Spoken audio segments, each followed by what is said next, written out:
उनके ऊपर व्याख्यान देने के लिए आया। उनको लगा हम रसशास्त्री हैं, तो शायद चरक से हमारा कोई नाता ही नहीं है। तो मैंने उनको एक बड़ा विनम्र जवाब दिया कि सर, कोई भी वैद्य चरक के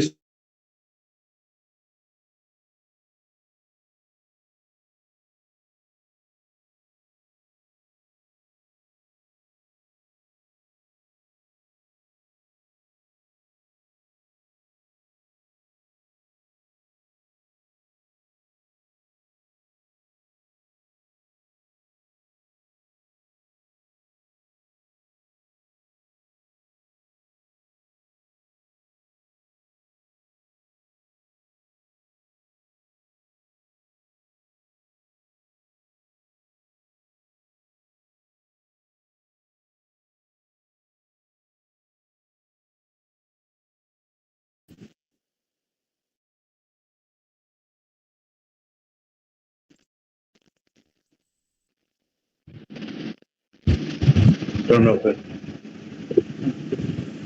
mic turn off. Am I audible? Yes, sir, you are audible. Okay. तो मैंने उन sorry, there was a technical problem. तो मैंने उन प्रोफेसर साहब को एक ही बात बोला कि चरक, आचार्य चरक के सूत्र, सुश्रुत के सूत्र, वाग्भट के सूत्र, शारंगधर के सूत्र, इनको पढ़े बगैर कोई आदमी वैद्य बन भी कैसे सकता है। तो मेरे पास विरासत है अपने पिताश्री की, और पिताश्री के पास एक विरासत थी उनकी किताबों की। तो मैं आज बहुत मुद्दत के बाद चरक संहिता खोल के बैठा हूँ, और आपको शायद हैरानी होगी, इतनी छोटी सी चरक संहिता अब देखने को नहीं मिलती। ये चरक संहिता प्रथम खंड है, महर्षि अग्निवेश प्रणीत, हिंदी अनुवाद, और अनुवादक है श्री कविराज अत्री देव जी, विद्यालंकार भिषकराज जी, आर्य साहित्य मंडल लिमिटेड अजमेर। ये पढ़ी हुई किताब है, और मेरे पिताजी ने 1942 में ये शायद इस किताब को खरीदा होगा, और उनकी धरोहर को आज मैंने बड़े प्यार से संजोया हुआ है। और आज की जब मैं चरक संहिता देखता हूँ तो मेरा दिमाग घूम जाता है कि उसमें इतनी टीका, इतनी टिप्पणी हो गई है, उनका मूल रूप खत्म हो गया है। तो इस चरक में जो इसके 3 पार्ट है, एक छोटा सा पार्ट ये है, ये आपको देखिए, ये करीब 9 इंच भी नहीं है, 8 इंच लंबी और करीब 4-5 इंच चौड़ी किताब है, पर जो सारे के सारे इसके अध्याय लिखे हुए हैं। तो मैंने चरक को बखूबी से पढ़ा, और मुझे प्रसन्नता है ये आचार्य चरक के जो सिद्धांत थे, जो सूत्र सिद्धांत थे से लेके आखिरी तक, वो बहुत ही महत्वपूर्ण थे, और उन्होंने मेरी चिकित्सा योग्यता में महत्वपूर्ण योग अदा किया है। तो मैं ये तो नहीं कहूंगा कि मैं चरक का अंधानुसरण करता हूँ, परंतु उनके जो सूत्र हैं वो समय के दार से मिटते नहीं है। चाहे ब्रश चिकित्सा करो, चाहे अष्टांग चिकित्सा करो। तो सबसे आज हम बात करेंगे चरक के चिकित्सा सिद्धांत, और उसमें जो मुझे सबसे ज्यादा फैसिनेट किया कि त्रिविध चिकित्सा सूत्र, वह हेतु, लिंग, औषध। हेतु, कारण क्या है, और शायद ये बीज दिमाग में ऐसा गया कि हर चीज का मैं कारण ढूंढता हूँ। कोई गुस्सा है तो गुस्सा क्यों है, कोई खुश है तो खुश क्यों है, कोई भूखा है तो भूखा क्यों है, उसको अजीर्ण है तो अजीर्ण क्यों है। ये जो क्यों की परिभाषा है और हेतु को आचार्य चरक ने बहुत ही प्यार से समझाया है। सन्निकृष्ट हेतु और विकृष्ट हेतु। सन्निकृष्ट हेतु वो है जो कि पास का कारण है, और विकृष्ट हेतु है जो दूर का कारण है। तो मैं कोई किताबी और शास्त्रीय वैद्यों में मेरा जिक्र नहीं आता, क्योंकि मुझे ज्यादा शास्त्र नहीं आता, परंतु इन सूत्रों को मैंने व्यवहार में जो डाला है, मैं कुछ एग्जाम्पल अपनी जिंदगी की देना चाहूंगा कि कैसे हेतु सिद्धांत, हेतु से मुझे ये पता चला। तो मैंने 84 में BMS किया, 85 की बात है। 85 में मैं कश्मीर गया हुआ था, गर्मी का महीना था, जून का, और जब वहां से मैं मेरठ लौटा तो बहुत तेज गर्मी थी, मन लग नहीं रहा था।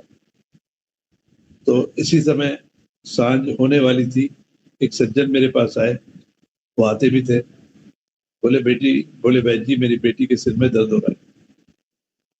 तो बेटी को सिर में दर्द हो रहा है, तो मैंने कहा सुबह ले आना।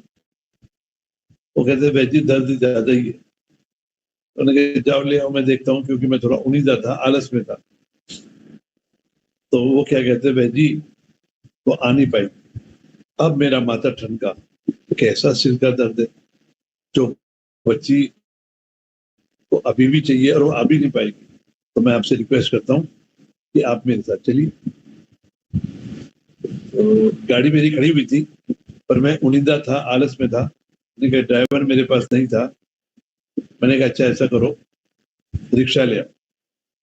और मैं रिक्शा में सोता हुआ बैठता हुआ, करीब 3-4 किलोमीटर उनका घर था, मैं सोता सोता रिक्शा में चला गया।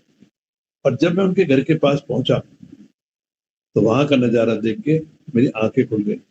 अंदर से एक आवाज आ रही थी, गौ गौ गौ, हाय मर गई, हाय मर गई, मेरा दम घुट रहा है, गौ गौ। एक अजीब सी आवाज एक लड़की की आ रही थी।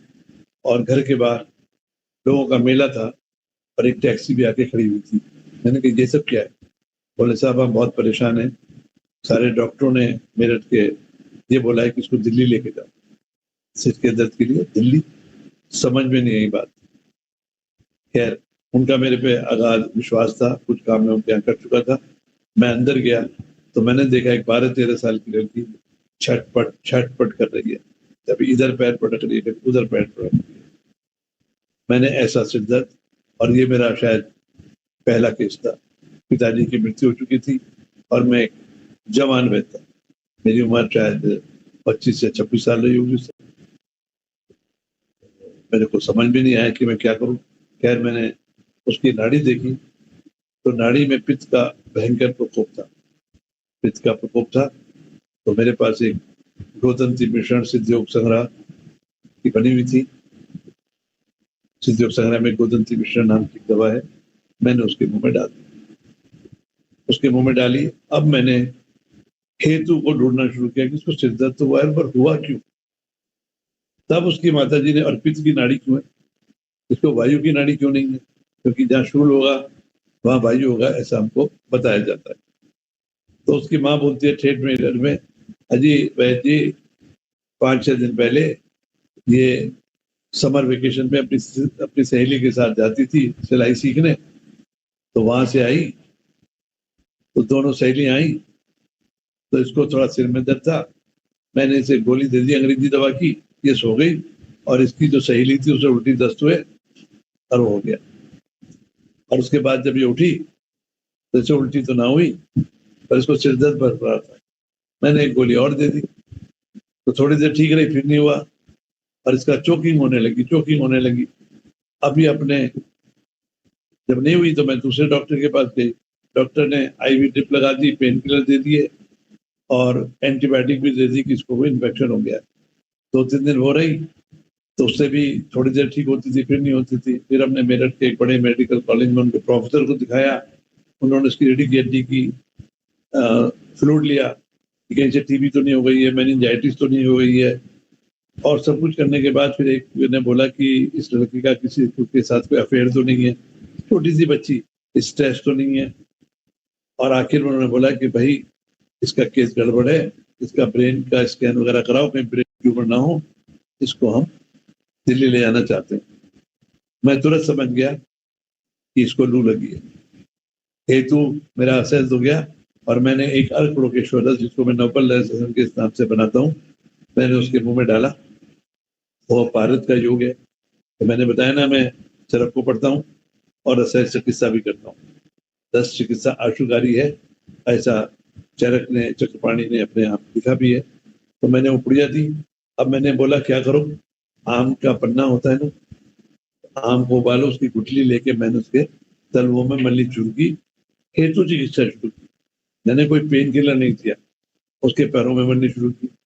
अब उसकी हालत अभी भी खराब थी, वो छटपट छटपट कर रही थी।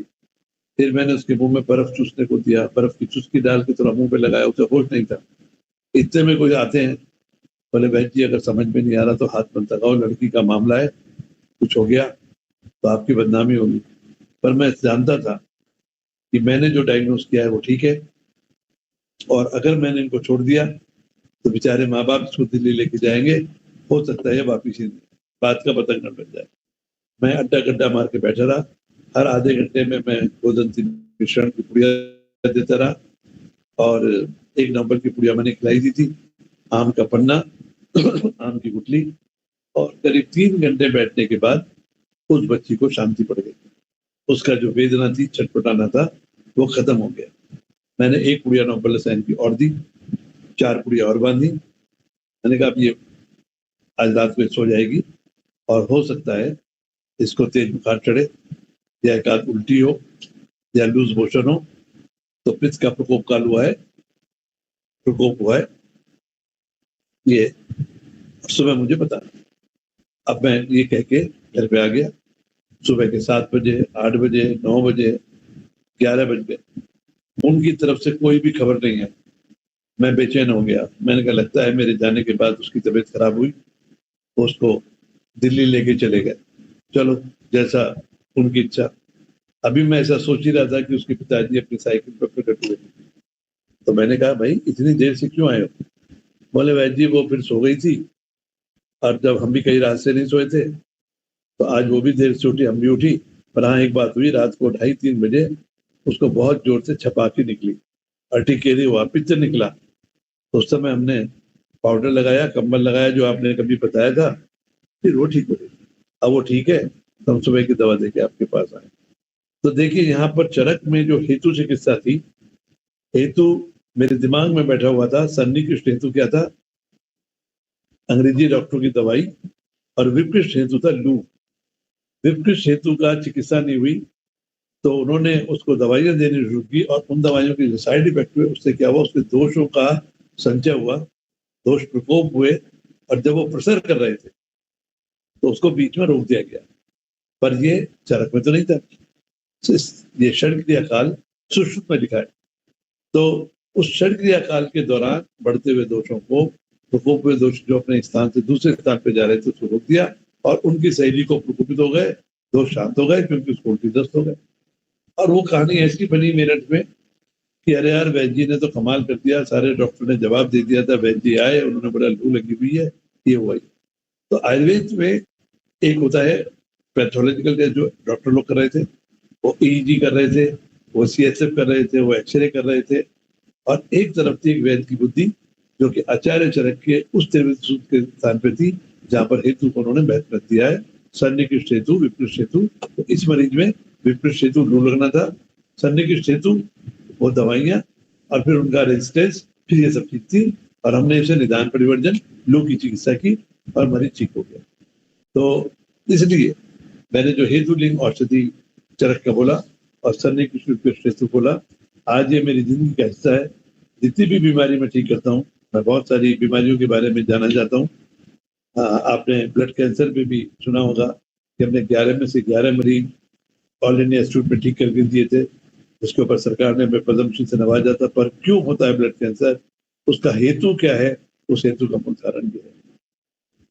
समय के साथ आयुर्वेद भी पढ़ा, और जब बीएमएस की पढ़ाई करते हैं तो हमारे शास्त्रकारों ने लिखा है कि ये शास्त्र अल्प बुद्धि वालों के, जो कुशाग्र बुद्धि का होगा वो इनको तो पढ़ेगा ही पढ़ेगा, समकालीन ग्रंथों को भी पढ़ेगा और उनके साथ समन्वय स्थापित करके प्रति संस्कार करेगा।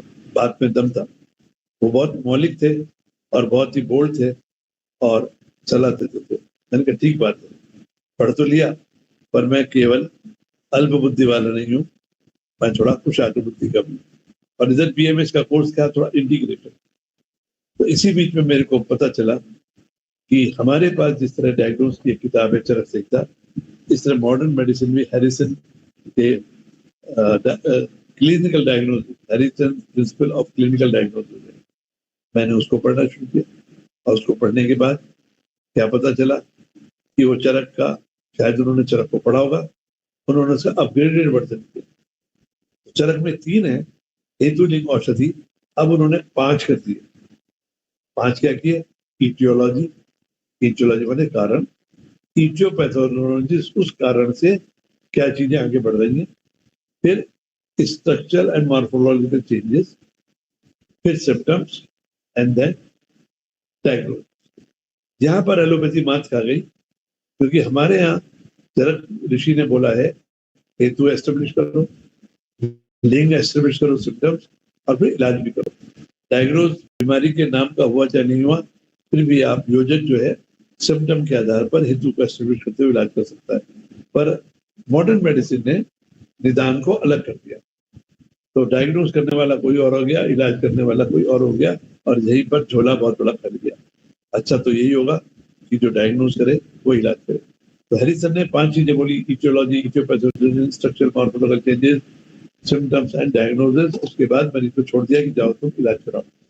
परंतु जब ये मैं पढ़ रहा था, इसी समय सुश्रुत का षड क्रिया काल मेरे सामने आया, जहाँ पर दोषों का संचय है, दोषों का प्रकोप है, दोषों की प्रसरावस्था है, फिर दोषों की स्थान संशय है, और व्यक्तावस्था है। ये जो व्यक्तावस्था है, ये मॉडर्न मेडिसिन में इसको हम बोलेंगे, क्या बोलेंगे, सिम्टम्स। और जो स्थान संशय है, ये बोलेंगे स्ट्रक्चरल मॉर्फोलॉजिकल चेंजेस। तो घूम फिर के बात यही है कि चाहे आचार्य चरक ने बोला, चाहे हैरिसन ने बोला, चाहे आचार्य सुश्रुत ने बोला, इन सब के मूल में हेतु जरूर था, और हेतु को स्थापना करने वाले सबसे पहले आचार्य चरक ही थे। तो एलोपैथी ने भी इस सिद्धांत का फायदा उठाते हुए, ऐसा नहीं कि हेतु की चिकित्सा हम केवल आयुर्वेद भी कर रहे हैं, या स्वस्थ से स्वास्थ्य रखना हम आयुर्वेद से ही कर रहे हैं। एलोपैथी ने देखा कुछ बीमारियां का हेतु बैक्टीरिया है, माइक्रो ऑर्गेनिज्म है, और उन्होंने उसका आइसोलेट किया, उसके हिसाब से एंटीबायोटिक दी, और मरता हुआ मरीज ठीक हो गया। चिकित्सा क्या हुई, हेतु चिकित्सा। तो एलोपैथी तब काम कर रही जब वो आचार्य चरक द्वारा वर्णित हेतु के सिद्धांत को पालन करती रही। मलेरिया हुआ तो उन्होंने बुखार की और उल्टी की दवा नहीं दी, उन्होंने मलेरिया के जो पैरासाइट है उसको मारने की दवा दी, हेतु चिकित्सा की। उसके साइड इफेक्ट क्या है नहीं है, मैं ये बातों में नहीं जाऊंगा, पर उससे उन्होंने मलेरिया को मारा। पर वो था सन्निकृष्ण हेतु, मच्छर का काटना। विकृष्ण हेतु था मच्छर, मच्छर कहाँ है, पानी में।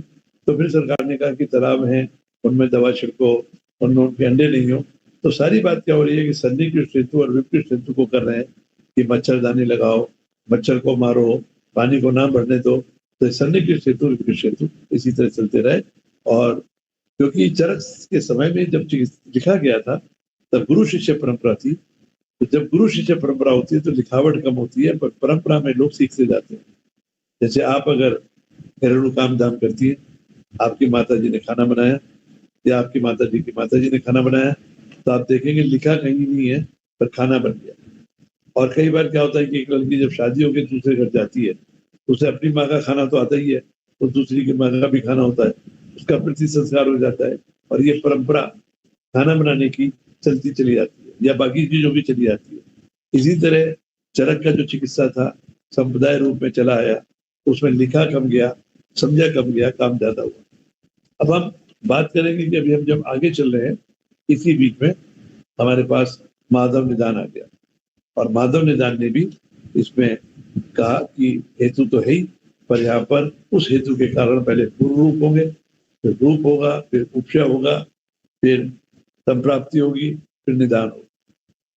तो मूल में हेतु ही आ गया। और अब हम आएंगे मुद्दे की बात पर कि आयुर्वेद में चरक ऋषि ने सबसे पहले लिखा, रोगम आदो परीक्षित तत्रोत्तर औषधम। सबसे पहले रोग की परीक्षा करें और उसके बाद औषधि करें। तो रोग में हेतु का निर्धारण करना चरक का आज समझ कि वो सबसे मूल कारण है। और इसीलिए आज पड़ाव में जब हम चिकित्सा करते हैं पेनकिटाइटिस की, पड़ाव में करते हैं रिफ्लेक्टिव माइग्रेन की, पड़ाव में करते हैं न्यूट्रिशन एनीमिया की, अर्टिकेरिया की, तो हमारे पास क्या होता है कि ट्रीटिंग द रूट कॉज, क्योंकि हमने आचार्य वर्ग के हेतु सिद्धांत को आत्मसात किया हुआ है। और जब तक हमें हेतु नहीं मिलता हम चिकित्सा करते नहीं है। जैसे सिर दर्द में शिरोधारा करना मेरे हिसाब से लाक्षणिक चिकित्सा है, पेट साफ ना होना उसके लिए त्रिफला बनाना वो लाक्षणिक चिकित्सा है, दर्द हो गया उसके लिए गूगल की गोली देना लाक्षणिक चिकित्सा है। हमें सबसे पहले हेतु चिकित्सा करनी है, और इसके लिए हमको चरक के चिकित्सक स्थान को, सूत्र स्थान को, इंद्रियस्थान को, विमानस्थान को भली भांति पढ़ना होगा, समझना होगा। सूत्र बहुत छोटे हैं पर उनके शब्द बहुत मोटे हैं। तो मैं एक रस चिकित्सा करता है, आज 48 साल मुझे प्रैक्टिस करते हुए आयुर्वेद में हो गए हैं। 18 साल की उम्र में अपने पिताश्री को मैंने ज्वाइन किया था, तो शुरू में मजदूरी करता था, उनके खरल घोटता था। पर खरल घोटने से क्या होता है, अगर नहीं घोटेंगे तो क्या होता है, ये सब जिज्ञासाएं मेरे दिमाग में हमेशा रहती थी। और ये धातुएं कैसे काम करती है। तो इसी बीच में मेरे को अपने पिताजी का एक हस्तलिखित ग्रंथ मिला, जो उनके गुरुजी ने उनको लिखवाया था 1945 में। उसका नाम है धातु विज्ञान। धातु विज्ञान कहता है धारणा धातुआ, जो धारण करती हैं वो धातु कहलाती है। तो हमारे शरीर में 7 धातु हैं, जैसा आचार्य चरक जी ने बोला है, रस, रक्त, मांस, मेद, अस्थि, मज्जा और शुक्र। ये 7 धातु उत्तरोत्तर जब पुष्टि को प्राप्त होती है तो हमारे शरीर में ओज होता है, और ओज है हमारी व्याधिक क्षमत्व शक्ति।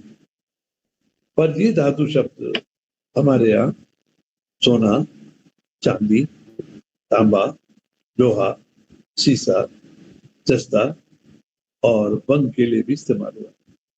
तो उसके लिए भी धातु, उसके लिए भी धातु, और धातु की निरुक्ति है धारणा धातुआ, जो धातु धारण करती है।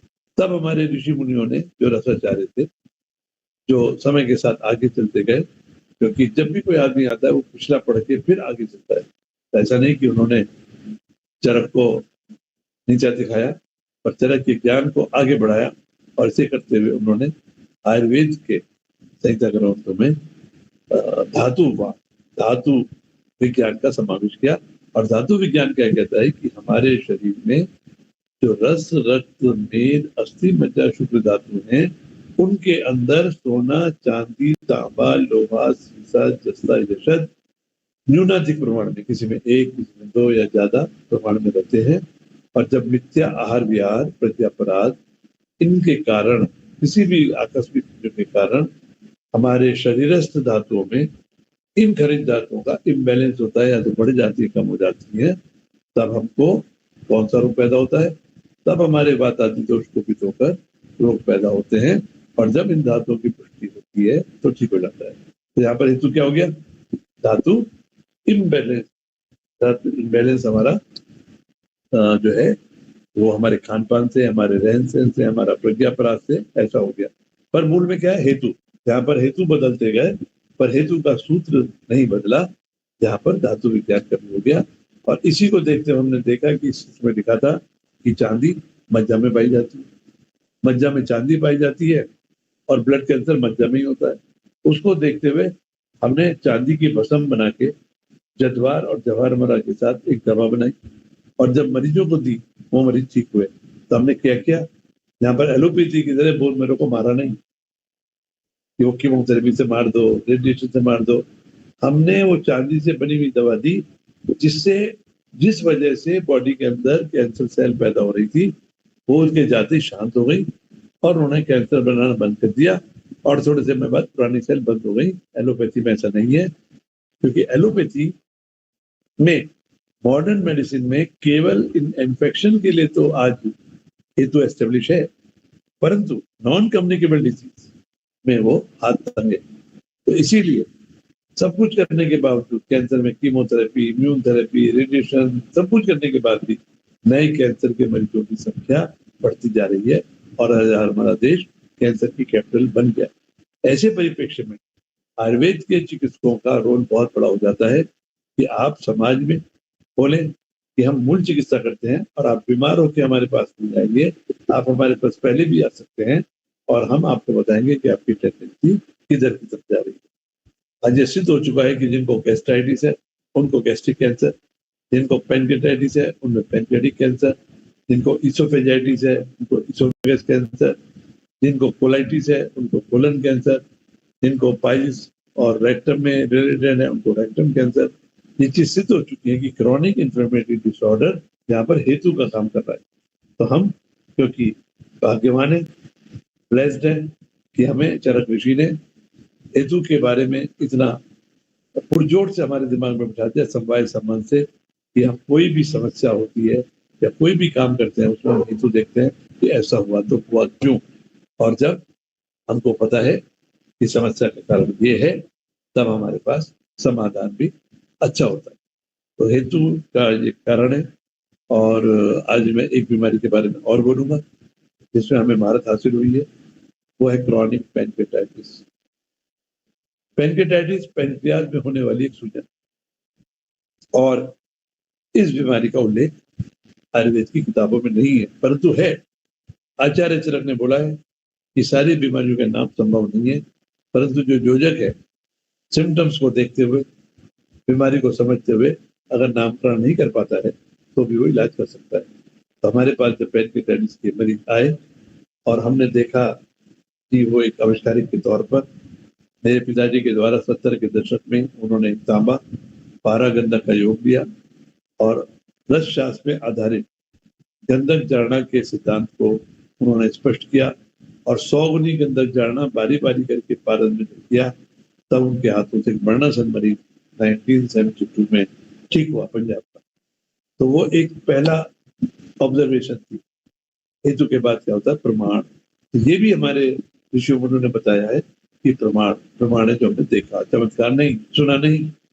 तो हेतु के बाद अब हम आ गए प्रमाण पे। तो जब वो प्रमाण पैदा हुआ तो ऐसा क्यों हुआ, उसके पीछे कुछ कारण होगा। फिर उस दवा को बना के दोबारा तिबारा चौबारा जब कई बार दिया और कई बार दवा बनी कई बार नहीं बनी, तो हमारा ये दृढ़ निश्चय हो गया ये दवा जो बन रही है ये पैनक्रेटाइटिस को ठीक करती है। और आज 1997 से हमने जो इसके आंकड़े शुरू करने शुरू किए 2025 में करीब 2250 मरीजों के आंकड़े हमारे पास हैं, जिसमें क्या क्या उनको पैनक्रेटाइटिस थी वो एलोपैथी के डॉक्टरों ने वो सब दिया हुआ है, तो उनकी हिस्ट्री हमारे पास मौजूद है। परंतु मैंने जब हेतु देखना शुरू किया तो मॉडर्न मेडिसिन में इसका हेतु शराब लिखा है, जेनेटिक्स लिखी है, परंतु जो मरीज आ रहे हैं उनमें 70% ऐसे हैं जिन्होंने कभी शराब पी नहीं। तो तुरंत मेरी वैद्य की बुद्धि हिली कि भाई कारण तो कुछ और है। इतने सारे लोगों को बीमारी हो रही तो कारण कुछ और है। तो फिर उसको खोदना शुरू किया, डेटा बनाना शुरू किया, तब एक बड़ी हैरानी वाली बात आई कि जो हमारे पास युवा हैं, ये बीमारी 1945 में सबसे ज्यादा है, 19 वर्ष से 45 वर्ष में, ज्यादातर 19 की तरफ ही है, थोड़े कम भी है। उनमें सब एक कॉमन बात आई, रात्रि जागरण। रात्रि जागरण निद्रा का वेग धारण करना, उससे हो गया निद्रा का नाश। तो आचार्य चरक लिखते हैं जो लोग रात्रि का जागरण करते हैं उनको निद्रा नाश हो जाता है, और निद्रा नाश से हृदय प्रदेश की रहने वाली धमनियों में जो कफ है वो शुष्क हो जाता है, और शुष्क होकर वायु के अवरोध को पैदा करता हुआ बीमारी पैदा करता है। तो पैनक्रेटाइटिस एक नया वर्ड है, एक अंग्रेजी का वर्ड है, ये छोटी सी 6 इंच की ग्रंथ है। आखिर हम क्या करते हैं जिससे सूजन हो जाती है? तो अगर हम आयुर्वेद के हेतु को देखेंगे तो हम बड़े प्यार से बता पाएंगे कि अनशन, अनशन माने लॉन्ग ऑफ ईटिंग, अनशन नहीं कि बाबा हजारे की तरह आप बैठ गए, अनशन है कि आपने टाइम पर खाना नहीं खाया। अतिशन है आपने ज्यादा खा लिया, और अध्यशन है कि आपने अभी खाया फिर 1 घंटे के बाद खा लिया। तो ये सब आचार्यों ने बड़े तरीके से लिखा है और हमको समझाया भी है। अगर हम पढ़ेंगे तो हम समझेंगे कि कैसे होता है। तब हमने देखा कि ये जो तांबा पारा गंधक की बनी हुई दवा है, जो बीमारी क्रॉनिक पैनक्रेटाइटिस है, जिसके बारे में कहा जाता है कि ये शराब पीने से होती है, ये इस दवा से फायदा हो रहा है। अब 1 बार हुआ, 2 बार हुआ, 3 बार हुआ, तो हमारे पास आचार्य वर्ग का बताया हुआ प्रमाण शब्द बाहर आ गया, और हमने उस प्रमाण को जब विद इन सेट पैरामीटर किया तब वो पॉजिटिव का एक मॉडल बन गया कि एक तो हो गया ऑब्जर्वेशन में हो गया ठीक, दूसरा बार बार ठीक हो रहा है तो हमने एक पैरामीटर बना दिए, उस पैरामीटर पर ठीक हो रहा है तो वो हो गया जो है आपका observation with in set parameter. अब जब इतने सारे हो गए तो हमारी हाइपोथेसिस हो गई कि तांबा पारा और गंधक से बनी हुई दवा ये फायदा करती है, और ये फायदा करती है तो सबको करनी चाहिए। और ऐसा ही हो रहा है कि पैनक्रेटाइटिस जो भी मरीज जाते हैं अगर वो इस दवा को खाते हैं, तो कई बार लोगों के नखरे बहुत होते हैं, पर जो लोग इस दवा को खाते हैं उनमें से सभी लोग ठीक हो जाते हैं। पर यहाँ पर हेतु क्या हुआ कि शरीर में खनिज धातुओं की कमी, प्रोटीन माल न्यूट्रिशन एलोपैथिक साइंटिस्टों ने ढूंढा है, परंतु ये नहीं जानते कि हम कैसे करेंगे। तो हमारे पास परंपरागत तौर से चरक ऋषि है, हमारे पास शारंग संहिता है, हमारे पास सुश्रुत संहिता है, हमारे पास रस शास्त्र है। और इन सबको जब हम मिलाते हैं तो एक समुद्र बन जाता है। जैसे गंगा अकेली नहीं है, गंगा में भागीरथी का पानी है, मंदाकिनी का पानी है, अलकनंदा का पानी है और भिलंगना का पानी है। और टिहरी में जब ये चारों नदियां मिलकर चलती हैं तब एक नया रूप लेके चलती है गंगा। गंगा जो जीवनदायिनी है, गंगा जो पाप विनाशी है, वो अपने रास्ते पे चलती चली जाती है, चलती चली जाती है। तो मोक्ष प्राप्त करना है उसको, तो गंगा जल समुद्र में मिल जाता है, वो अपना मीठापन छोड़ देती है, अपने बादलों में बनकर दुनिया को बरसती है। और दुनिया में जब बरसती है तो गंगा परोपकार की भावना से, क्योंकि गंगा में जीवनीय शक्ति है, पर वो जीवनीय शक्ति उसी को मिलेगी जो आएगा। पर जब गंगा अपने को आत्महत कर देती है, समुद्र में आत्महत कर देती है, बादल बन के जब किसी गरीब की झोंपड़ी में गिरती है, तो उस बूंद में भी गंगा जल होता है। तो वो हेतु है क्या? गंगा, गंगा पाप विनाशनी है, तो किसी के पापों को विनाश करने के लिए भी वो रूप बदल के जाती है। तो हमारे पास आयुर्वेद रूपी ज्ञान गंगा मौजूद है, विज्ञान की विभिन्न बाधाएं मौजूद है। तो मैं ये नहीं बोलूंगा कि चरक अच्छा है, कि सुश्रुत अच्छा है, कि वाग्भट अच्छा है, कि याज्ञवल्क्य अच्छा है, या मेरे पिताजी अच्छे हैं। पर मैं समझता हूँ कि हमें सारी चीजों को मिलाते हुए एक संतुलन बनाते हुए उसमें देखना है कि कैसे हम आने वाली पीढ़ी का काम कर सकें। और इसमें हमारे जो प्राचीन ग्रंथ है उनके सूत्र इतने शाश्वत है कि उनको चाह के भी आप मिटा नहीं सकते। जैसे भोजन कब करना है, सोना कब है, वेदों का धारण करना है, और अगर आप वेदों का धारण करते हैं तो कैसी बीमारी आपके पास चल के आती। तो ये सब चीजें हमने करी। और मैं एक रसवैद हूँ, पर मैं समझता हूँ कि आचार्य चरक और जी चरक संहिता मुझे बीएमएस दौरान पढ़ने को मिली। और मैंने तो चरक को कॉलेज में जाने से पहले ही पढ़ा था, क्योंकि पिताजी की किताबें थी, कौतूल भी था, अच्छा भी थी, तो वो पढ़ा इसमें। तो चरक में चिकित्सा के कई सारे रूप लिखे हैं। एक रसायन रूप लिखा है, राम रसायन, अमल की रसायन। अनफॉर्चुनेटली मैं उनसे किसी वेलनेस के लिए तो अच्छे हैं, पर मैं क्योंकि रोग स्पेसिफिक इलाज करता हूँ, क्या वो किसी रोग को ठीक करते हैं, मैं ऐसा प्रत्यक्ष स्वयं नहीं कर पाया हूँ। फिर उसके बाद उसमें रसायन चिकित्सा है कि ब्राह्मणी रसायन, आमल की रसायन, उनका भी मुझे प्रत्यक्ष करने का मौका नहीं मिला। पर मैं नहीं कहता हूँ कि अगर लिखा है तो कुछ ना कुछ होगा। फिर एक बाजीकरण अध्याय है चरक के चिकित्सा स्थान में, तो बाजीकरण अध्याय है, ठीक है, एक समय होता है कि हमें बाजीकरण चाहिए होता है, परंतु बाजीकरण से पहले हमको क्या चाहिए होता है कि हम एक तंदुरुस्त बॉडी को रख सकें, तंदुरुस्त मन को रख सकें, तंदुरुस्त आत्मा को रख सकें, और तंदुरुस्त स्पिरिचुअली कर सकें। सम दोषा समांग सम धातु मल क्रिया प्रसन्न आत्मेंद्रिय बना स्वस्थ थे। हमारे आचार्यों का एक ही सिद्धांत है। वो सुबह सुबह उठ के नहा धो के जब बैठते थे तो उनके पास ये होता था कि सर्वे भवन्तु सुखिनः, सर्वे सन्तु निरामया, सर्वे भद्राणि पश्यन्तु मां कश्चित् दुःखभाग् भवेत्। तो परोपकार की भावना से आयुर्वेद को करने की प्रेरणा हमें आचार्य, जो हमारे आचार्य हैं चरक महोदय हैं, उनसे हमें मिलती है कि कैसे वो आचार विचार करे, कैसे उसका दिन हो, कैसे वो रात हो, कैसे विचारों के साथ सोएं। तो ये सब चीजें ज्ञान है, और संस्कृत के सभी ग्रंथों में ज्ञान है। वो उसको आप अपने जीवन में आत्मसात करेंगे, अपने चिकित्सा में आत्मसात करेंगे। हाँ, हूबहू उसको करेंगे तो शायद आपको फायदा नहीं मिले। तो समय के साथ इंटीग्रेटेड कोर्स है, परंतु हमारे सिद्धांत जो है चिकित्सा के, वो कभी भी शाश्वत है, वो कभी भी चेंज नहीं होते। जैसे अध्यक्षण खाने के 2 घंटे बाद अगर भोजन करेंगे तो पहले करेंगे तो अध्यक्षण होगा ही होगा, और फिर आपको भूख नहीं लगेगी, और जब खाएंगे तो आपको इंडाइजेशन होगा। ये सब सूत्र चरक के चिकित्सा स्थान में लिखे हुए हैं, और उसमें कब खाना है, कैसे खाना है, किस मौसम में, किस ऋतु में क्या चीज खानी है, ये सब चीजें बखूबी से लिखी हुई हैं। आप इनको करिए। और इसके बाद मेरे पास जो तुच्छ बुद्धि है, जो मैं हेतु को एस्टेब्लिश करते हुए चिकित्सा करता हूँ, चाहे वो बुखार कम लिख हो, और जहाँ पर मुझे हेतु मिल जाता है मैं वही चिकित्सा करता हूँ, और जहाँ पर हेतु नहीं मिलता मैं हाथ जोड़ लेता हूँ।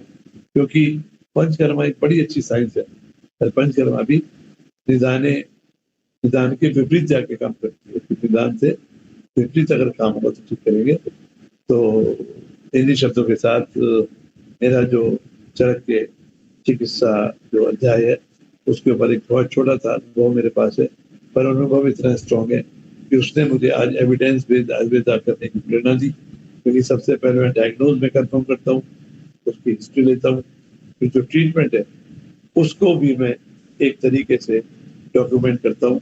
पर इसके प्रेरणा स्रोत मेरे आचार्य श्रीवर है, क्योंकि अगर वो नहीं करते तो ये सब श्लोक हमको कैसे मिलते, ज्ञान का मिलता। तो हमने उन श्लोकों में आज की आधुनिक भाषा में उसको मिलाने की कोशिश की है और उनको खिलाने की कोशिश करके हमने देखा है कि अब बहुत सारे ऐसी बीमारी हैं जो एलोपैथी में कामयाब नहीं है, परंतु आयुर्वेद के हेतु चिंतार्थों को करते हुए हमने प्रोटोकॉल लिखे हैं। क्योंकि एक बीमारी अगर एक चीज से ठीक होगी तो दूसरी भी ठीक होगी ऐसा मानना है, तो ज्यादातर ऐसा ही होता है। तो प्रोटोकॉल फॉर्म में आए हैं और वो चरक के विविध चिकित्सा सूत्र पे एड ऑन ही है कि ये चरक के या जिसके भी त्रिविध चिकित्सा सूत्र हैं वो हेतु के हैं और जो चिकित्सा करने के हैं ऐसे हो सकते हैं। तो इन्हीं शब्दों के साथ मैं आज अपनी वाणी को विराम देता हूँ। और यदि आपको मेरे को समझने में कोई दुविधा हुई हो या कुछ आप और समझना चाहते हो या कोई कमेंट देना चाहते हो तो आपके जो आज के चेयरमैन हैं उनकी अनुमति से मैं कोशिश करूंगा कि मैं आपकी जिज्ञासा को शांत कर सकूं। धन्यवाद। सर आपका बहुत बहुत धन्यवाद। सर यहाँ पे कुछ बच्चों के कुछ प्रश्न थे, अगर आप आज्ञा दे तो 2-3 प्रश्न को ले लें। आज्ञा तो मैं आपसे ले रहा हूँ कि आप अनुमति देंगे तो मैं जवाब जरूर दूंगा। हाँ जी सर। सर पहला क्वेश्चन ये है कि सर जो मैलिग्नेंसी कैंसर के केसेस होते हैं उसमें आयुर्वेद का क्या कैसा इफेक्ट है, मतलब वो क्या आगे वो मैलिग्नेंसी जो आगे होने के चांसेस है उसका रेट कम होगा या कैसा इफेक्ट रहता है इसका? देखिए हमने 11 में से 11 जो मरीज ठीक किए वो एक्यूट प्रोमाइलोसिटिक ल्यूकेमिया के किए, जहां पर हमको पता चला कि चांदी इसका हेतु था, पर कैंसर 700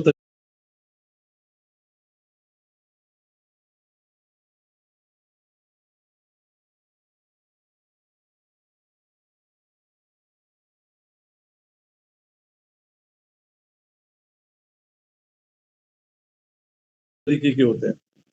और कैंसर होता क्यों है, कैंसर की बायोलॉजी क्या है, तो आजकल मरता क्या ना करता बाढ़ आई हुई है, हर कोई कैंसर को मारने की बात कर रहा है। तो कैंसर बॉडी में बनता क्यों है उसके बारे में बात नहीं होती। तो कैंसर अगर मारने से ठीक होता तो सर्जरी से, रेडिएशन से, कीमोथेरेपी से ठीक हो जाता, दोबारा होता है। तो मैं आयुर्वेद के लोगों से कहता हूँ कि बीमारी को मत पढ़ो, मरीज को पढ़ो, और ये उसकी बॉडी ने कैंसर क्यों बनाया, किसी पर्टिकुलर ऑर्गन में क्यों बनाया, उसको पढ़ने की कोशिश करो। और अगर आप ऐसा पढ़ पाओगे तो शायद कामयाब हो पाओगे। और मैं अपनी मिसाल देना चाहता हूँ, 3 साल पहले अगस्त 2022 में मेरे यूरिनरी ब्लैडर में ये एक हिस्सा था ट्राइगॉन जो कि बहुत सेंसिटिव होता है, उसमें एक ट्यूमर पैदा हो गया और वो ट्यूमर सेमिनल वेसिकल्स में गया। जब डॉक्टर ने देखा तो उन्होंने कहा भाई जी ये ग्रेड 4 ट्यूमर है आपका सेमिनल वेसिकल्स में। और इस कैंसर में क्या होता है कि सीधे ब्लैडर को निकाला जाता है, सीधे, कोई कीमोथेरेपी कोई रेडिएशन नहीं दी जाएगी, कोई सर्जरी नहीं होगी, क्योंकि ब्लैडर के अंदर एक ब्लैडर है उसको निकाला जाएगा। निकालने के बाद फिर क्या होगा, आपको कीमोथेरेपी दी जाएगी मारने की। अरे निकाल दिया तो फिर कीमोथेरेपी क्यों, साहब अंदर जो छुपा हुआ है उसको, और फिर इम्यून थेरेपी देंगे।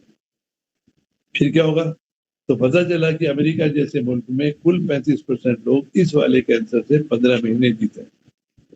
तो ये बात तो निश्चित हो गई कि ये बीमारी खराब है, और जरूरी नहीं कि मेरा 35% में नंबर है।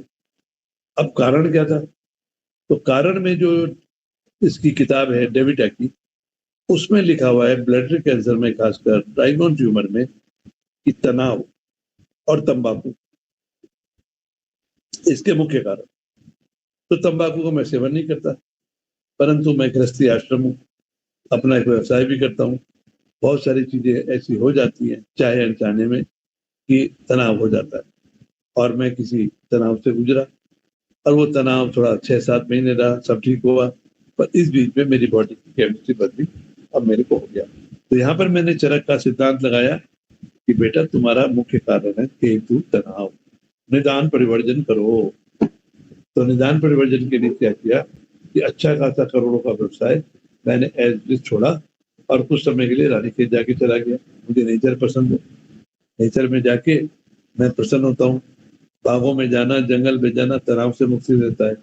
और फिर मैंने अपनी औषधि अमर जो तांबा पारा गंधक के साथ फिर 100 गुनी गंधक जानना करीबी योग है कि रसेतु षट गुणे विविध अद्भुत कार्य कर, उसका सेवन शुरू किया और 1 हफ्ते के अंदर मुझे फायदा हुआ। तो मैंने यहाँ पर ये नहीं देखा कि वो कैंसर को मारने वाली कोई थेरेपी नहीं थी, मैंने कारण का इलाज किया कि तनाव रहित किया और बॉडी के अंदर जो बीमारी का प्रोसेस था उसको रोकने का प्रयास। उसका नतीजा ये हुआ कि मेरे सिम्टम धीरे धीरे ठीक हुए। 4 महीने बाद फिर से टेस्ट कराया तो पता चला ट्यूमर वहीं का वहीं मौजूद है, घटा नहीं है। तो मैं ठीक कैसे हूँ? फिर 4 महीने बाद कराया, फिर 4 महीने बाद कराया तो पता चला उसकी वेस्कुलरिटी खत्म हो गई है और अब मुझे 3 साल होने को आए। तो हमने कौन सा कैंसर का इलाज किया? आज दुनिया में trigone tumour with invasion to seminal vesicle शायद संभवतः मैं सबसे लंबा जिंदा आदमी हूँ और अभी मैं फिट हूँ। उम्र 66 साल हो चुकी है। कुछ सारी और भी बीमारियां मेरे को साथ में है, क्योंकि शरीर रहेगा, शरीर व्याधि बंधन बहुत सी बीमारी होंगी। तो आयुर्वेद से हम कैंसर के प्रोसेस को रोकने का इलाज करें, हम कैंसर का इलाज न करके रोगी का इलाज करें। और रोगी में आहार विहार औषध, जो कि हमारे आचार्यों ने लिखा है कि चिकित्सा केवल औषधि से नहीं होगी, चिकित्सा केवल आहार से नहीं होगी, चिकित्सा केवल व्यवहार से नहीं होगी। चाहे आपको प्रिवेंटिव ट्रीटमेंट करना है, चाहे अबॉर्टिव ट्रीटमेंट करना है, आपको तीनों में ही करना होगा। आज आपने मेरी फेसबुक पर अगर पोस्ट देखी तो मैं एक सागौन के पत्ते पर चने की 2 पूड़ी खा रहा हूँ, सरसों के तेल में तली हुई। चना मेरे खेत का है, अभी तैयार हुआ है तो मौसम का है, मोटी चक्की पे पिसा हुआ है, सरसों के तेल में धीमी आंच पे पका हुआ है। फिर कद्दू, सीताफल आजकल यहाँ चारों तरफ हो रहा है। तो जो चरक ऋषि लिखते हैं कि आप अपने इलाके के आसपास के कालानुरूप देश विरुद्ध, आयु विरुद्ध, काले विरुद्ध, मात्रा विरुद्ध, सहयोग विरुद्ध, तो हमने यहाँ कॉम्बिनेशन बनाया, संयोग बनाया।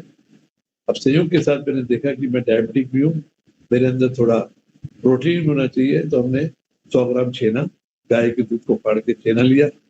अब करौंदा आजकल हो रहा है, दीपन पाचन अम्ल रस है, तो हमने थोड़े करौंदे उसमें डाले।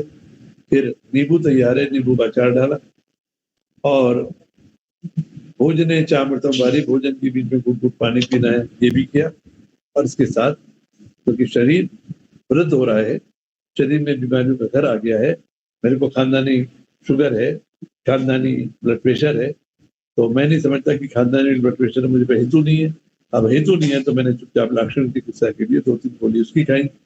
अब शरीर में खनिज तत्वों की कमी हो रही है तो सेंट्रम भी खाया, विटामिन ई भी खाया, हेल्थ ओके भी खाया, क्योंकि डायबिटीज की वजह से मैं बहुत सारे एसेंशियल खाना नहीं खाता हूँ। तो किसी ने कटाक्ष किया कि भाई जी 10 गोली आप खाते हो। अरे भाई, ये तो आचार्य चरक ने लिखा है कि आहार विहार औषधि, तो औषधि कोई बुरी चीज थोड़ी है।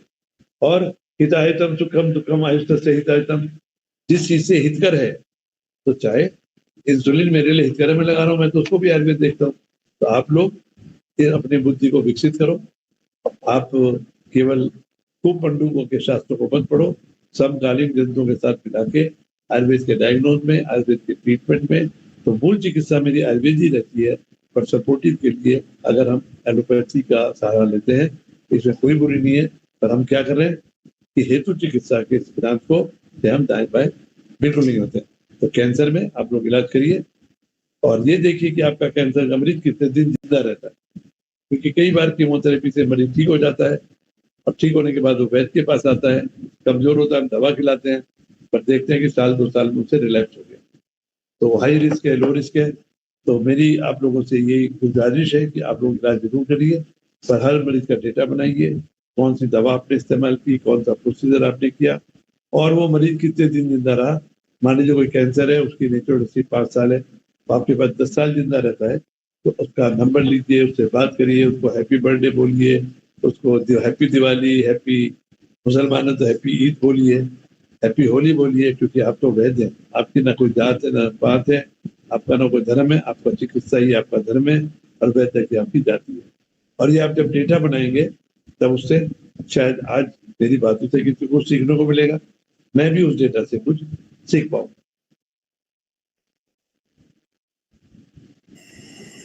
सर दूसरा क्वेश्चन ये है कि जैसे सर जो हमारे पेशेंट्स होते हैं जो पोस्ट कीमो करके हमारे पास आते हैं तो उनकी बॉडी में बहुत ज्यादा हीट प्रोड्यूस होती है लाइक उसके इफेक्ट से बहुत ज्यादा उनकी बॉडी में गर्मी रहती है जिसकी वजह से बॉयल्स बहुत ज्यादा होते हैं। तो क्या आयुर्वेद में ऐसा क्या ट्रीटमेंट है या हम कैसे इसके लिए जा सकते ट्रीटमेंट के लिए जिससे उनका पोस्ट इफेक्ट कम हो कीमो का?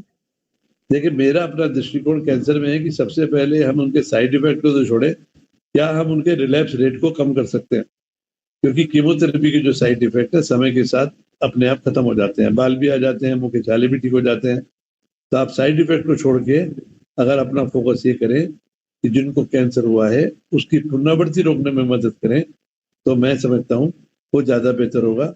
और मैं कैंसर के इंड्यूस्ड साइड इफेक्ट में बिल्कुल दिमाग नहीं लगाता हूँ, न लगाने की सलाह देता हूँ, क्योंकि relapse is the rule rather than exception in cancer. तो अगर हमें आयुर्वेद करना है, आयुर्वेद का इम्पैक्ट दिखाना है, तो हमें ये प्रमाण पैदा करने पड़ेंगे कि जिनको कीमोथेरेपी हुई वो कैंसर फ्री थे, आयुर्वेद की दवा देने के बाद उनको कैंसर दोबारा नहीं आया या इतने % कम हुआ। सर कुछ पेशेंट्स ऐसे होते हैं जैसे उनका कीमोथेरेपी चल रहा होता है लेकिन जैसे उनको एडवाइस किया जाता है कि वो आयुर्वेदा पे स्विच हो जाए या वो खुद पेशेंट चाहता है कि आयुर्वेदा पे स्विच हो जाए लेकिन जो उनके फैमिली मेंबर्स होते हैं वो उनको इतना बिलीव नहीं आता है तो वो क्या और वो सोचते हैं कि आयुर्वेद और एलोपैथ दोनों साइड बाय साइड चले। तो सर ये चीज सही है या फिर? देखिए, आयुर्वेद का सिद्धांत है हेतु चिकित्सा, तो हेतु तो आपने एस्टेब्लिश किया नहीं। अब आप कहते हैं कि हम कीमोथेरेपी के साइड इफेक्ट खत्म करेंगे, तो मेरा कहना है कि आप कीमोथेरेपी के साइड इफेक्ट खत्म करेंगे कि उसके इफेक्ट भी खत्म करेंगे। कीमोथेरेपी क्या करती है कि कैंसर के सेल जो बन गए, क्यों बने उन्हें नहीं पता, पर कैंसर सेल को मारने का काम करती है। तो वो सन्निकृष्ट हेतु का इलाज कर रही है, विपरीत हेतु का इलाज नहीं कर रही है। अब वो एक चीज को मार रही है। आपने एक ऐसी दवा दी जिसका एक्शन आपको पता ही नहीं है, उसका इंटरेक्शन भी नहीं पता है। तो मैं इसके सख्त खिलाफ हूँ कि कीमोथेरेपी के दौरान आयुर्वेद के लोग उसमें टांग अड़ाएं, क्योंकि उससे जग हसाई के अलावा कुछ नहीं होता। आज तक कोई डेटा हमारे पास नहीं है कि जब हमने ऐसा किया हो, हाँ उनके किसी के साइड इफेक्ट कम हो गए, उल्टी कम हो गई, ये सब हो गई, पर कई बार ऐसा भी होता है कि उसके इफेक्ट को भी कम कर देती है। तो मैं इसको बढ़ावा नहीं देता हूँ, और अगर आपको बढ़ावा देना है तो आप इसके लिए अपनी सेंट्रल काउंसिल फॉर रिसर्च इन आयुर्वेद के साथ कुछ ऐसे ट्रायल होने चाहिए जिसमें कीमोथेरेपी के साथ आयुर्वेद की दवा दी गई और इनमें रिलैप्स रेट कम हुआ। तो side effect can be one marker, पर साइड इफेक्ट से इंपॉर्टेंट है कैंसर की पुनरावृत्ति को रोकने का काम। और मैं समझता हूँ कि जो मरीज हैं, जो उनके तीमारदार हैं, जब उनके पास ऐसा एविडेंस होगा कि आयुर्वेद के द्वारा देने से कैंसर की रोकथाम हो रही है, कैंसर की पुनरावृत्ति रेट कम हो गया है, तब वो दौड़ के आपके पास आएंगे। और कई बार डॉक्टर लोग बोलते हैं कि अब आप आयुर्वेद में चले जाओ, इसका मतलब है कि अब हमने जो करना था कर लिया, अब आप आयुर्वेद कर लो, और जब उन्हें कुछ हो जाएगा कहेंगे हम तो कर रहे थे, आयुर्वेद वालों ने मान दिया। तो आयुर्वेद के लोगों को इस तरह की चीजों से बचना चाहिए, कि देखना चाहिए कि मरीज अगर ठीक होने लायक नहीं है तो उसका इलाज क्यों करें। अभी 4 दिन पहले मेरे पास एक पेशेंट आए कि साहब उनको जॉन्डिस हो रखा है, और डॉक्टर ने बोला कि तुम अपना जॉन्डिस आयुर्वेद से ठीक करा लो, हम इनका कैंसर ठीक कर देंगे। तो मैंने पूछा भाई कौन सा कैंसर है? बोले गॉल ब्लैडर में है। बिलिरुबिन कितना है? बोले सब 30 हो गया है। तो मैंने कहा उन्होंने तुम्हारी ब्लड डालने के लिए तो मैं आयुर्वेद के पास भेज दिया, ये ऑब्स्ट्रक्टिव जॉन्डिस है, इसमें कुछ नहीं होगा और तुम्हारा मरीज मुश्किल से 20 दिन जिंदा रहेगा, 3 दिन से 20 दिन। अब वो चौथे दिन ही प्राण पखेरु हो गया। वो डॉक्टर क्या चाहता था कि वो अपना ठीकरा मेरे सिर पे भेजना चाहता था कि हमने पद्मश्री वैद्य बालिंद्र का मरीज भेजा और उन्होंने उस मरीज को देती मार दिया, मृत्यु तो उसके अपना कुछ। तो आप लोग जरा उत्साहित मत हो, कैंसर को समझो, कैंसर की बायोलॉजी के समझो, पोस्ट मैरिज डिफेंस मैकेनिज्म समझो। यानी कि मैंने हल्दी दे दी उससे ट्यूमर कम हो गया, ये दे दिया, वो तो थोड़ी देर के लिए हर चीज से कम होता है, पर रिलैप्स को रोकने के लिए अगर आप कोई उपाय करते हैं तब you are most welcome to combine your treatment with chemotherapy और एनीथिंग।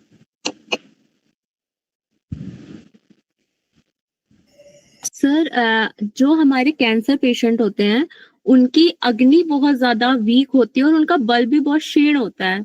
तो अगर हमें उन्हें रस औषधि देनी होगी तो हमें पहले उनकी अग्नि की चिकित्सा करनी पड़ेगी। तो वो आयुर्वेद में आप अपने पॉइंट ऑफ व्यू से कैसे करते हैं? देखिए, अगर कोई आदमी मेरे पास बल क्षीण के लिए आया है तो मैं उसे बल की दवा दूंगा, पर ये सोच के दूंगा कि उसका बल तो बढ़े पर कैंसर ना बढ़े। कई बार क्या होता है कि कीमोथेरेपी से ल्यूकोपीनिया हो गया, उसके काउंट कम हो गए, आयुर्वेद की दवा से काउंट बढ़ गए पर साथ में कैंसर भी आ गया। तो मेरे पास एक बहुत लिमिटेड एक्सपीरियंस है, कुछ तरह के कैंसर में ठीक कर पाता हूँ, जहाँ पर मैंने हिस्सा किया है उन्हीं को करता हूँ। और कैंसर मरीजों में बल बढ़ाने वाली दवा जो है वो कई बार घातक हो सकती है, इसीलिए एलोपैथी में भी जो स्टेरॉइड्स हैं या इस तरह प्रोटीन वगैरह दवाएं के बारे में लिखा है कि वो बल बढ़ाने वाली दवा जिनको दी जाती है उनको कैंसर ज्यादा आ सकता है। तो मैं रस चिकित्सा करता हूँ, तो मैं हेतु चिकित्सा करके कैंसर की पुनरावृत्ति रोकने के लिए काम करता हूँ। मरीज को बल बढ़ाना मात्र मेरा उद्देश्य नहीं होता, क्योंकि अगर मैं कैंसर को रोक पाता हूँ तो उनके अंदर बल भी अपने आप स्वतः बढ़ ही जाता है। यही काम हम पैनक्रेटाइटिस में करते हैं। पैनक्रेटाइटिस के 55% पेशेंटों को पैनक्रेटिक कैंसर हो जाता है। अब हम जिनका इलाज कर रहे हैं हेतु चिकित्सा में, हम उनको जो चेंजेस आ चुके हैं वो तो आ चुके हैं, उसको आगे बढ़ने नहीं देते हैं। और आज हमारे पास 2500 मरीजों का डेटा तैयार हो गया है, जिसमें हम बोल सकते हैं कि भाई जिन्होंने दवा खाई है उनमें कैंसर नहीं के बराबर होता है। अभी तक 2500 मरीजों में केवल एक ही मरीज को 35 साल में कैंसर हुआ है, बाकी को नहीं हुआ है। जबकि एलोपैथी के हिसाब से 55% लोगों को कैंसर हो जाता है। तो अभी भी हमारी जो दवा है, हमारा जो चिकित्सा है वो अनुभवजन्य है। इसको विज्ञान के साथ जोड़ने की हम सतत कोशिश कर रहे हैं, कुछ कामयाबी भी पाई है। तो हमारे पास जो भी आयुर्वेद का ज्ञान है, जो भी करना चाहते हैं तो उसका डेटा जरूर बनाएं, ट्रांसपेरेंसी रखें, कौन सी दवा कहाँ को दी, किस समय दी, इन सब का ध्यान रखेंगे तो आप एक आने वाले समय में आयुर्वेद के द्वारा एक नई इबारत लिखने में सक्षम हो सकेंगे। सर, आपने बताया कि क्रॉनिक पैंक्रेटाइटिस में जहां हेतु रात्रि जागरण कहा, पर सर कुछ व्यक्ति सब आहार विहार सही रखते हैं और उनकी दिनचर्या भी सही होती है, उसके बाद भी वो कैंसर ग्रसित हो जाता है। कैंसर में आपने किसने बोला कि आहार विहार ठीक रखते हैं? सुबह सुबह उठ के चाय पीना कौन सा बोलता है कि वो ठीक है? तो लोग कहते हैं हम सुबह एक कप चाय पीते हैं, फिर 2 रोटी खाते हैं। 12 महीने गेहूं खाना किसमें लिखा है? गेहूं की रोटी खाना। 12 महीने गेहूं के साथ आलू खाना कहाँ लिखा है? तो अगर आप पढ़ेंगे यत यत कर्म गुणा संवाह्यत तद्द्रव्यम, बगैर कारण के कोई नहीं होता, इसीलिए चरका चिकित्सा शुद्धांत पढ़ने जरूरी है, हेतु जरूरी है। अब पैनक्रेटाइटिस के बारे में, हिंदुस्तान के बारे में साइंटिस्टों ने मालूम किया है कि पैनक्रेटाइटिस चावल बहुल्य राइस जहां पर ज्यादा पैदा होता है वहां पर ज्यादा होता है। छत्तीसगढ़ से आते हैं, केरल से आते हैं, उधम सिंह नगर जहां मैं रहता हूँ जहां पर पैनक्रेटाइटिस बहुत है। और protein malnutrition and mineral deficiency has been attributed to pancreatitis in India, जहां पर शराब कम पी जाती है। तो ऐसा कोई चीज नहीं है जिसका कारण नहीं है, और हम आंख मीच के नहीं कह सकते कि मरीज ठीक कर रहा है।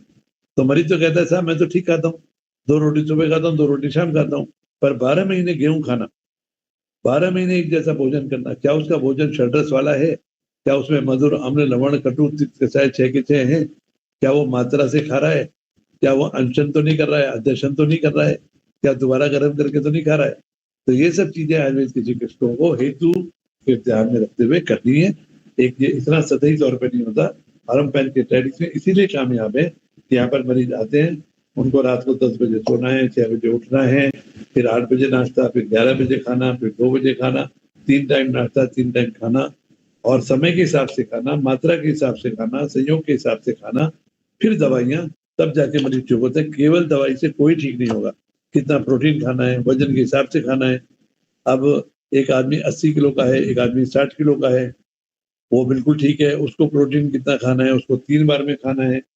तो ये सब चीजें देख सुन के ही इलाज होता है, और ये सब निदान परिवर्जनम हेतु को जानकर यही सब चिकित्सा है। तो मैं इसीलिए बार बार बोल रहा हूँ कि हमारे पास जो चिकित्सा सूत्र है उनको सोच के समझ के बहुत गंभीरता से